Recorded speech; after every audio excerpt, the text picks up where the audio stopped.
इज्जत का तहफ़्फ़ुज़ करे, क्योंकि सरकार फरमाते हैं जिसके सामने मुसलमान भाई की ग़ीबत की जाए और ये उसकी मदद पर कादिर ना हो। मदद पर कादिर होने का मतलब ये कि उसको रोक दे कि भाई आप उसकी बुराई मेरे सामने ना करें जब तक आपको शरीयत ने इजाज़त नहीं दी।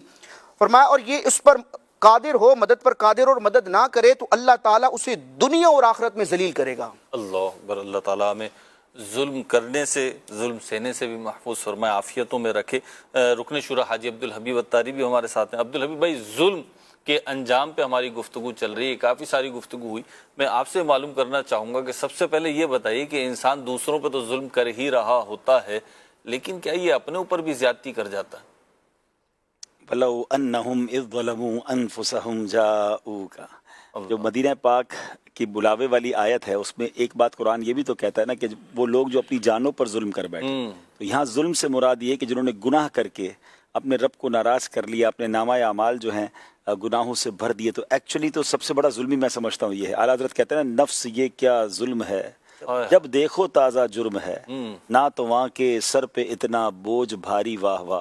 यानी हम अपनी ज़ात पर कितना बड़ा जुल्म कर रहे हैं कि हमें पता है कि जवाब हमने देना है। गुनाह की लज्जत तो थोड़ी देर रहती है ना महरूज भाई जी, लेकिन अजाब बाकी रह जाता है, हिसाब बाकी रह जाता है। बड़ा खूबसूरत जुमला एक बुजुर्ग का पढ़ा था कि कभी भी मुशक्क़त के लिए नेकी न छोड़ो, क्योंकि मुशक्क़त तो ख़त्म हो जाएगी, अजर बाकी रह जाएगा। मिसाल के तौर पर फजर के लिए उठना मुश्किल लगता है, वज़ू करने के बाजू का जी नहीं चाहता, लेकिन आप उठ गए, नमाज पढ़ ली, फिर वापस सो सकते हैं। मुशक्क़त तो ख़त्म हो गई, नमाज का सवाब बाकी रह गया।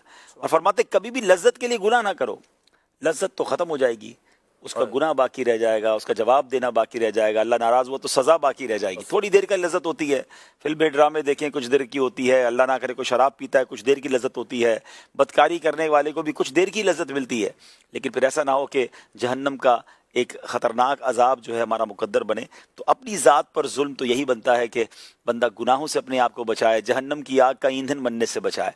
फिर उसके साथ साथ अपनी बॉडी पर भी लोग जुल्म करते हैं। यानी अगर आप अपनी सेहत का ख्याल नहीं रख रहे, आप सिगरेट पी रहे हैं तो पिए जा रहे हैं, मादअल्लाह कुछ लोग शराब पी के अपने लंग्स ख़राब कर लेते हैं, ऐसे नशे करते हैं कि बाद में वो रोडों पे गिरे हुए नज़र आते हैं। तो एक्चुअली तो ज़्यादती उन्होंने खुद की ना अपने साथ। तो ये अल्लाह की अता है, इतनी खूबसूरत बॉडी अल्लाह ने दी है, ये अल्लाह की नेमतों में से एक बहुत बड़ी नेमत है। तो हमें अपनी इन नेमतों को भी कदर करनी चाहिए। ठीक है, कॉल शामिल करते हैं, कुछ कॉल दीजिए। आज के टॉपिक के हवाले से मैं ये पूछना चाहता हूँ कि अगर माँ बाप अपनी औलाद को जिंदगी में कुछ प्रॉपर्टी दें और एक को महरूम रखें तो ये क्या जुल्म कहलाएगा? जी मुझसे वालिदैन अगर ज़िंदगी में किसी को प्रॉपर्टी यानी जैसे औलाद में तकसीम करना चाहते हैं तो उसमें शरीयत का हुक्म यही है कि वो किसी को बिला उज़्र शरई महरूम ना करें। यानी उनको चाहिए, बल्कि हुक्म ही दिया है कि बेहतर यही है कि बराबर बराबर उनको तकसीम कर दें, और अगर बेटों को दुगना देना चाहें और बेटियों को उससे आधा, जो कि तकसीम बादल मौत होती है, बतौर विरासत की होती है, तो इसकी भी इजाज़त है। और अगर कहीं वाकई कोई दीनी वजह से किसी को अगर कुछ ज़्यादा भी देना चाहें तो इसकी भी गुंजाइश और इजाज़त मौजूद है। मगर ये तो वाज़ेह हदीस पाक में इरशाद फरमाया रसूलुल्लाह सल्लल्लाहु अलैहि वसल्लम ने, जब आपकी बारगाह में ये कहा गया जिसने इजाज़त मांगी कि मैं अपने बेटे को ये बाग देना चाहता हूँ, तो आपने फरमाया क्या दूसरे बच्चों को भी ये देना चाहते हो? तो उन्होंने कहा नहीं, मैं दूसरों को नहीं, इन्हीं को बस एक को ही देना है। तो रसूलुल्लाह सल्लल्लाहु अलैहि वसल्लम ने फरमाया कि इस जुल्म पर किसी और को गवाह बनाओ।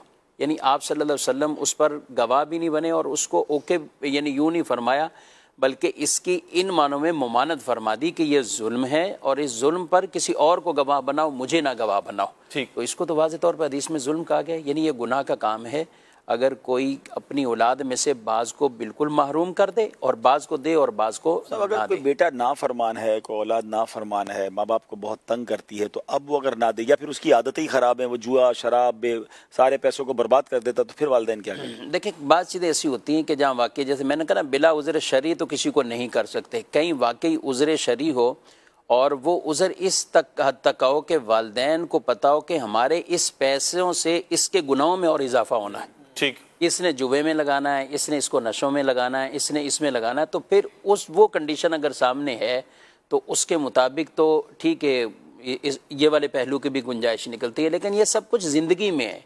ऐसा नहीं है कि कोई वालिदैन या वालिद इंतकाल कर जाए, अब बाद वाले भाई कहें कि चूंकि अब इसके काम गुनाह के काम है तो हम इसको विरासत में से भी हिस्सा नहीं देंगे, ये नहीं हो सकता। ठीक। विरासत में जो हकदार हैं वो तो सब हैं, लेकिन ज़िंदगी में बाद का जब वालिद तकसीम कर रहे हैं और उसके शरई तकाजे भी अगर पूरे करते हैं और इस पहलू के तहत किसी एक के साथ वो मामला करें तो ये एक अलग बात है, लेकिन उसकी पूरी तहकीक तनकी होनी चाहिए कि वाकई यही वाला पहलू है या क्या है। ठीक, एक सवाल मैं इसी से रिलेटेड करना चाहूँगा बिलखुसूस अब्दुल हबीब भाई कि ये तो है ना कि वालिदैन अपनी औलाद को अपनी ज़िंदगी में दे रहे हैं, बाज़ औक़ात औलाद खड़ी हो जाती कि हमें दो, यानी वो एक तो होता है ना कि खुश उसलूबी के साथ तकाजा हो रहा है कि अम्मी अब्बू मुझे ज़रूरत है, आपके पास है, आप कुछ दे दें, एक तो ये अंदाज़ नहीं होता, वो लड़ाई झगड़े वाला अंदाज़ होता है। और फिर बाज़ औक़ात उसमें ये जुमले भी कहे जा रहे होते हैं और होटलों पे बैठ के लोग बातें कर रहे होते हैं, अपने दोस्तों से बातें कर, मेरा बाप मेरे साथ ज्यादती कर रहा है, मेरी माँ मेरे साथ ज्यादती कर रही है, जुल्म कर रहा हो तुम लोग मेरे ऊपर। तो औलाद अगर ऐसे कहे और ये जुमले कहे तो इनको क्या कहेंगे आप? मेरा ख्याल है इसके भी दो ही पहलू बनेंगे। बाज़ जगहों पर वालिदैन अपनी औलाद के साथ बर्ताव भी ऐसा करते हैं, वह ना एक 4 कैटेगरीज बयान हुई ना कि एक होता है सखी होता है, एक जवाद होता है, फिर एक कंजूस होता है और एक शोह होता है। अल्लाह। हाँ, कंजूस किसको कहा गया कि जो अपने ऊपर तो खर्च करे, गैरों पर या अल्लाह की राह में खर्च ना करे। शोह के बारे में कहा गया, स्टिंजी कहते हैं अंग्रेजी में, जो अपने ऊपर भी खर्च ना करे, अपने घर वालों पे भी खर्च ना करे, अल्लाह की राह में भी खर्च ना करे। अल्लाह। तो कुछ लोग वाकई ऐसे होते हैं कि करोड़ों रुपए होते हैं, ना खुद पे खर्च कर रहे हैं ना बच्चों पे खर्च कर रहे हैं, फिर बच्चे भी इंतजार करते हैं कि कब अब्बा जाएं तो हमारी बारी आए। तो ऐसा भी वालिदैन को भी नहीं करना चाहिए। अल्लाह ने दिया है तो अपनी औलाद पर अपने आप पर खर्च करें। हाँ, लेकिन जो औलाद वालिदैन को इस वजह से ताने देती है, प्रेशर देती है कि अपनी जिंदगी में विरसा दें, तो सब हक तो उनका बना ही नहीं ना अभी तक। अगर वालिद साहब हयात हैं या वालिदा हयात हैं तो वो पैसे तो उन्हीं के हैं, वो दें या ना दें उनकी मर्जी है, लेकिन ये इस तरह का प्रेशर देना तो दुरुस्त भी नहीं होगा। देखें, ये जो कैटेगरी आपने बयान की ये भी अपनी जगह है। ये तो वाकई अब तो वालिद की जिम्मेदारी बनती कि यहाँ खर्च करे, जहाँ पे उसको खर्च करना है वहाँ पर रोकता है, तो ये तो यानी जहाँ अखलाकन शरन या मुरव्वतन खर्च करना चाहिए और उससे रुकना नहीं चाहिए, ताकि अपने आप को बुखल की वईदों से भी बचाए। ठीक है। और अब इसके अंदर काफ़ी वुसअत है कि कहाँ का बुखल वाले वो अहकामात आएंगे कि जिसमें ये गुनाहगार बन जाए। सही है। लेकिन इसकी जो आम तौर पे है मेहमान नवाजी भी और इस तरह की कैटेगरी भी इसमें शुमार फरमाइए, क्योंकि हमें ये भी शरीयत ने तो एक दूसरे के हुकूक ये बयान किए हैं। ठीक है।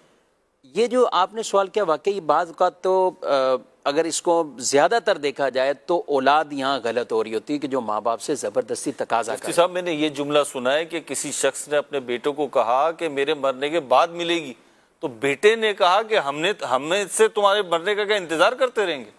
जी, ऐसे मैंने तो ऐसे वालिद को रोते हुए यानी कि इतना कुछ कमाया, सब कुछ किया है, इतना कुछ बनाया है और कोई थोड़ा बहुत भी नहीं है। अगर उनकी तकसीमकारी बच्चों में भी आ जाए तो हर एक बेटा जो है वो अच्छे करोड़ों का मालिक बनेगा, लेकिन सुकून नहीं है इस वक्त। क्यों कि वालिद वो कहते हैं कि बस अभी करें, आप जो करना है अभी करें। सब इसमें देखिए, ये आप ये बात तो ठीक कर रहे हैं कि वालिदैन के साथ ऐसा नहीं करना चाहिए, लेकिन बच्चे करते क्यों हैं? ये एक और पहलू बहुत जरूरी है। तस्वीर का दूसरा रुख हम नहीं समझते कि उसके पास मुफ्ती साहब ने मिसाल दी कि एक वालिद के पास इतने पैसे हैं कि जिसके बच्चे मरने के बाद करोड़ों के हकदार बनेगा, अभी लाखों दिए उनको। आप देखिए, अगर उनको गाड़ी लेने की इजाजत नहीं है, उनको स्कूटर भी नहीं लेने देते, उसको जनाब कपड़े भी अच्छे पहनने नहीं दे रहे, उसको चप्पल भी, मतलब वो ऐसा लग रहा है फकीरों की जिंदगी गुजर रही है घर में। यार दोस्तों से मांग रहा है। हाँ, यार दोस्तों से मांग रहा है, अब्बा नहीं दे रहे। बच्चे अब बच्चे मरने का इंतजार नहीं करेंगे तो क्या करेंगे? अच्छा, ऐसा हो ना कि वालिद भी गरीब है तो बच्चों को भी सब्र आ जाता है, बैंक अकाउंट भरे हुए हैं, अब्बा की प्रॉपर्टियां खत्म नहीं हो रही है और अब्बा ना खुद खर्च कर रहे हैं। अच्छा, वालिद साहब ने 50 साल पुरानी 60 साल पुरानी जिंदगी देखी है, उनको सादगी की आदत है, वो सादगी के नाम पर हर चीज बर्दाश्त कर रहे हैं, वो चटनी रोटी खाते, तो वो आज के दौर में अच्छा फिर दोस्त भी ताना देते कि मोबाइल भी नहीं है तेरे पास, है मोटरसाइकिल भी नहीं है, साइकिल पे घूम रहा है, हालांकि अब्बा के पास इतना कारोबार है। तो ये वो ज्यादती है। मैं समझता हूं मुफ्ती साहब शरन तो ये बताएंगे कि मोरली वो बंदा इतना डिप्रेस हो जाती है औलाद के, फिर मातल देखिए, ये वालिद की आप औलाद पे खर्च करें ना, सबसे बेहतरीन सदका कहा गया। मुझे बताए, जो वालिद अपनी औलाद पे खर्च करेगा वो औलाद कब चाहेगी कि वालिदैन मरने का मैं इंतजार करूं, उनकी विरासत मिले? आपको अगर मरने के बाद भी तो इन्हीं को देना है ना जी, जाना ही आप नहीं भी दोगे। अच्छा, आप नाराज करके बाद में भी उनको मिलना है जी। तो जिंदगी में खुश करके नेकियां कमाए ना, अपने बच्चों पे खर्च करें, उन्हें मक्के मदीने ले जाएं, हज करवाएं, उम्रे करवाएं, अगर अल्लाह ने दिया है। खर्च करना नहीं है और क्या औलाद ऐसी बातें कर रही है। तो ये दोनों पहलू बड़े गौर तलब हैं कि बाज़ औक़ात औलाद, ये मेरे हिसाब से जो गलत औलाद होती है ना, जिसकी आदतें खराब होती हैं, अब जिसके नशा करना है, जुए खेलने, उसको करोड़ लाखों रुपए चाहिए, वो एक रात में उड़ा देता है, उसको वालिद रोक के रखते हैं और वो वालिद से लड़ रहा है, तो औलाद गलत है। लेकिन अगर वालिद औलाद पे खर्च ही नहीं कर रहा, हमने देखे हैं महरोज भाई, यानी हैरान हो जाते हैं बच्चों के हालात देखकर, और बाप है कि खर्च ही नहीं कर रहे, अकाउंट में करोड़ों रुपए हैं और औलाद को जो है वो पेट्रोल के कहते हैं हमने बनियान पहन के कारोबार किया था, हम जनाब 50 पे सफर करते थे, तुमको किस बात की गाड़ी चाहिए, बस घर के नीचे से तो बस जाती है। अरे अब्बा जी भाई, अभी जमान अगर आपके पास नहीं होता तो हम सफर करते ना, तो ये भी तो नहीं होना चाहिए। क्या कहेंगे मुफ्ती साहब?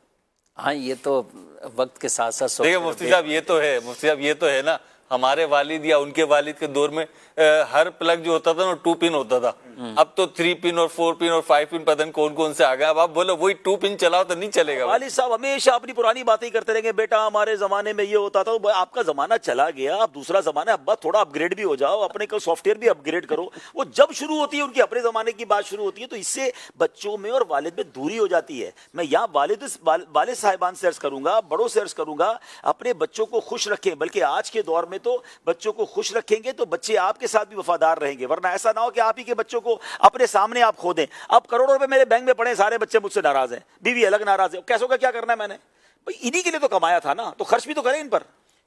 ये लाजमी, बिल्कुल ये पहलू तो है। ये तो मैं ये कहूंगा कि आज रुकन शुरा हाजी अब्दुल हबीब अत्तारी के बयानात होते हैं, और मैंने खुद भी देखा है, इस्लामी आंसुओं से रो रहे होते हैं जब वालिदैन के हुकूक बयान कर रहे होते हैं। लेकिन आज तस्वीर का दूसरा रुख भी दिखाया है, और यही इस्लाम की खूबसूरती है कि जिसका जो हक, जिसका जो राइट, और जिसके लिए जो नसीहत के फूल बनते हैं, नसीहत के अल्फाज बनते हैं, उसको वो पहुंचाए जाए। मुफ्ती साहब आप कुछ इरशाद फरमा रहे हैं। वालिदैन से बाज़ जब औलाद इस पोजीशन में आती है तो एक तो वजह यही है कि बिल्कुल खर्च नहीं कर रहे होते, दूसरा ये होता है कि वो जो एक अहम तरीन पहलू जो शरीयत मुताहरा ने माँ बाप को कहा है ना कि अपनी औलाद के हवाले से अदल से काम लो, अदल से काम लो। जब ये अदल वाला पहलू ये छोड़ देते हैं कि बाज़ के साथ तो हुआ और बाज़ को बिल्कुल इन्होंने इग्नोर किया, तो ऐसा नहीं हो सकता कि उनके दिलों में भी ऐसी मोहब्बत पैदा हो जाए, ये प्यार पैदा हो जाए। हमें तो ये कहा है वालिदैन को, ये तालीम दी है कि अगर बच्चों को, यानी जैसे छोटे छोटे बच्चे होते हैं ना, प्यार कर रहे हैं, चूम रहे हैं, तो इस चूमने में भी अदल करो। एक बच्चे को प्यार किया है तो दूसरे को भी प्यार करो। यानी किसी को आपने किबला शेख तरीक़त अमीर अहले सुन्नत दामत बरकातुहू मौलाना कई मरतबा ये खूबसूरत बात कि ये बच्चा भी जो है ना, अगर इसको यानी प्यार मिलेगा, इसको कोई तवज्जो मिलती है तो ये भी महसूस करता है, और अगर ये तवज्जो ना मिले तो ये चीज़ें भी महसूस होती हैं। लेकिन अब बाज़ वालिदैन तो ज़्यादती की ये इंतहा है कि उसकी शादी हो गई है, मगर वो अपनी बीवी पर भी माँ बाप से पूछे बगैर 1 रुपया खर्च नहीं कर सकता। वो जेब में छुपा के मिठाई ला रहा है। या अल्लाह भाई, अब बीवी लाया तो मिठाई तो खिलाएगा ना उसको। वो माँ कह रही मिठाई क्यों लेकर आ गया उसके लिए? तुम्हारे अब्बा तो कभी नहीं लाते थे हमारे लिए। अब उस जमाने में कोई चीज अगर नहीं आई है तो वो इस जमाने में भी नहीं आएगी। तो ये भी माँ बाप का अलग मामला है। आप अपने बच्चे को थोड़ी सी स्पेस दें। अगर शादी की है तो उसकी ज़ौजा है, उसको जिंदगी के कुछ हसीन लम्हात तो गुजारने दें। वो एक एक कहाँ जा रहे हो, कहाँ आ रहे हो, रात को लाइट क्यों जल रही थी, अरे भाई उसको अपने कमरे में वो अपनी लाइफ तो गुजारे। ये बहुत बड़ा इशू। अगर जुल्म की बात की जा रही है, आपने बिल्कुल सही कहा कि हम हमेशा वालिदैन के हुकूक पर बात करते हैं, मगर माँ बाप को भी सोचना चाहिए। और फिर खर्चा भी नहीं दे रहे। अब शादी करके कहा, अच्छा क्योंकि बाज़ औक़ात बिजनेस साझा होता है। अच्छा नौकरी करके आएगा ना बेटा तो चलो अपनी तनख्वाह में से निकाल के बीवी को दे देगा। अब जब सारा बिजनेस ही एक ही है और अब्बा से ही पैसे लेने हैं, तो उसको शादी के बाद भी आपने मांगने वाला रखा है। कोई फिक्स अमाउंट तो कर दें कि भाई महीने को बेटा तेरे इतने दूंगा। अच्छा वो अपने जमाने वाली अमाउंट फिक्स ना करें कि जब वो उनको मिलती थी। आज के जमाने के हिसाब से खुशहाल जिंदगी अपनी हैसियत के मुताबिक कोई अमाउंट फिक्स करे, थोड़े पैसे वो बचा भी सके, थोड़े पैसे अपनी ज़ौजा को भी दे के। अच्छा शोहर तो शोहर, जो बीवी है ना उसको भी मोहताज रखा है कि वो 1-1 रुपया अपनी सास से मांगेगी, अपने ससुर से मांगेगी। ये भी मेरे घरानों की बातें सुनी है। हाँ वो शॉपिंग करा देंगे। वो आप उनसे बात करें। वो शोहर को कहती है मुझे कपड़े चाहिए, नहीं मेरी अम्मी से बात करो, मेरे अब्बू से बात करो। यार आप ज़ौजा आपकी है। लेकिन ये ऐसा इतना घुटन वाला माहौल जब घर में होगा तो कैसे बच्चे माहौल अच्छे माहौल के साथ रहेंगे और प्यार बढ़ेगा। क्या बात है। ये मैं मदनी चैनल के नाज़रीन आपसे अर्ज़ करूंगा, और बिलखुसूस अगर आपने अभी स्विच किया है तो हमारे फेसबुक लाइव पर मदनी चैनल पर बिलखुसूस ये गुफ्तगू, अल्लाह ने चाहा तो इसको अलग से निकाल के भी सोशल मीडिया पे डाल दिया जाएगा। बहुत अहम गुफ्तगू है कि हम दोनों साइड्स अपने पेशे नज़र रखें। कुछ कलाम के अशार शामिल करते हैं, 2-3 अशार शामिल करते हैं, फिर मुझे बताया जा रहा है आपकी कॉल्स हैं, इंशाल्लाह फिर कंटिन्यू कॉल्स लेते हैं। 2-3 अशार जुबैर भाई।